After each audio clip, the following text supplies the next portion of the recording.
ଶକ୍ତି ମା ମଙ୍ଗଳ ଏସ୍ଏଚ୍ଜିର ପ୍ରେସିଡେଣ୍ଟ। ଆମେ ଆସିଥିଲୁ, ଆମେ ଗୋଟେ ଗ୍ରୁପ୍ରେ 1.5 ବର୍ଷ ହେଲା କରିଛୁ। ସେଇ ଗ୍ରୁପ୍ରେ ରିଭଲ୍ଭିଂ ଫଣ୍ଡଟା ଏପର୍ଯ୍ୟନ୍ତ ମିଳିପାରୁନି। ତାପରେ ଆମ ନର୍ସରୀ ପାଇଁ ଗୋଟେ ମାନେ କଲେକ୍ଟରଙ୍କ ଯାଇଥିଲେ ଭେରିଫିକେସନ କରିବା ପାଇଁ, ଗୋଟେ ଗୋ ଆହେଡ୍ ଲେଟର ଆମକୁ ମିଳିବା କଥା, ଏପର୍ଯ୍ୟନ୍ତ ସେଇଟା ମିଳିପାରୁନି। ସେଇଟା ଆମର ଅଭିଯୋଗ ଥିଲା। ହଁ, ଆମେ ଅଭିଯୋଗ ଦେଇଛୁ ତ, ଆମର ଆଶା ଅଛି ନିଶ୍ଚିନ୍ତ ସଫଳ ହବ। ନଳିନୀ ସାହୁ, ଉଷ୍ମିଳା ମନ୍ଦାର। ହଁ, ଏ ସବୁ ଏମିତି ଅସୁବିଧା, ଘର ଦ୍ୱାର କିଛି ନାହିଁ।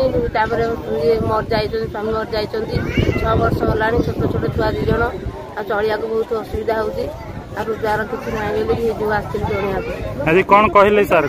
ସାର୍ କହୁଛନ୍ତି ଆଉ ତମ କଥା ବୁଝିବୁ ବୋଲି କହୁଛନ୍ତି ତ।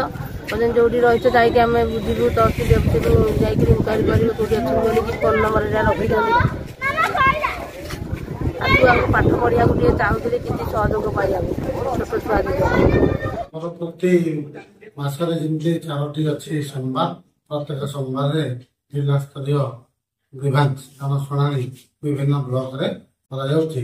ତ ସେଇ ନ୍ୟାୟରେ ଆମର ବି ଗତ ଥରକ ଗୋଟେ ପଞ୍ଚାୟତରେ କରିଥିଲୁ, ଏ ଯୋଉ ଲେଖାକା ପଞ୍ଚାୟତରେ। ଏଇଥରକ ଆମର ଥିଲା ବ୍ଲକ ହେଡକ୍ୱାର୍ଟରରେ। ଆଜି ଜିଲ୍ଲାପାଳ ଯେହେତୁ ଅଲଗା କାର୍ଯ୍ୟକ୍ରମରେ ବ୍ୟସ୍ତ ରହିଲେ, ମାନ୍ୟବର ଉପମୁଖ୍ୟମନ୍ତ୍ରୀଙ୍କ କାର୍ଯ୍ୟକ୍ରମ ଥିଲା ମଙ୍ଗଳାହାଟରେ, ତ ଜିଲ୍ଲାପାଳଙ୍କ ବଦଳରେ ଆମର ମୁଖ୍ୟ କାର୍ଯ୍ୟନିର୍ବାହୀ ଅଧିକାରୀ ଜିଲ୍ଲା ପରିଷଦ ଢେଙ୍କାନାଳ ତାଙ୍କରି ଅଧ୍ୟକ୍ଷତାରେ ଆଜି ଆମର ଗ୍ରିଭାନ୍ସ ଜନଶୁଣାଣି କାର୍ଯ୍ୟକ୍ରମ ଗ୍ରହଣ ଏଥିରେ ପାଖାପାଖି 100ରୁ ମଧ୍ୟ ଅଭିଯୋଗ ଆମ ପାଖକୁ ଆସିଥିଲା। ତୁରନ୍ତ ସମାଧାନ ପାଇଁ ତାଙ୍କୁ ପଠାଗଲା ଆସିଷ୍ଟାଣ୍ଟ ପାଇଁ। ଆଉ ଗୁଡ଼ିଏ ଥିଲା ବ୍ୟକ୍ତିଗତ ସମସ୍ୟା ଗୁଡ଼ିକ ମଧ୍ୟ ଯେଉଁ ବିଭାଗରୁ ଆସିଥିଲା, ସେ ବିଭାଗର ଅଧିକାରୀମାନଙ୍କୁ ନିର୍ଦ୍ଦେଶ ଦିଆଗଲା ତାକୁ ତୁରନ୍ତ ତାର ସମାଧାନ କରିବେ। ଏଥିରେ ଆମର ଉପଜିଲ୍ଲାପାଳ ମହୋଦୟ, ଆମର CDMO, ଆଡିସନାଲ SP ସାର୍, ପ୍ରାୟ ସମସ୍ତ ବିଭାଗର ଜିଲ୍ଲାସ୍ତରୀୟ ଅଧିକାରୀମାନେ ଏଠି ଥିଲେ।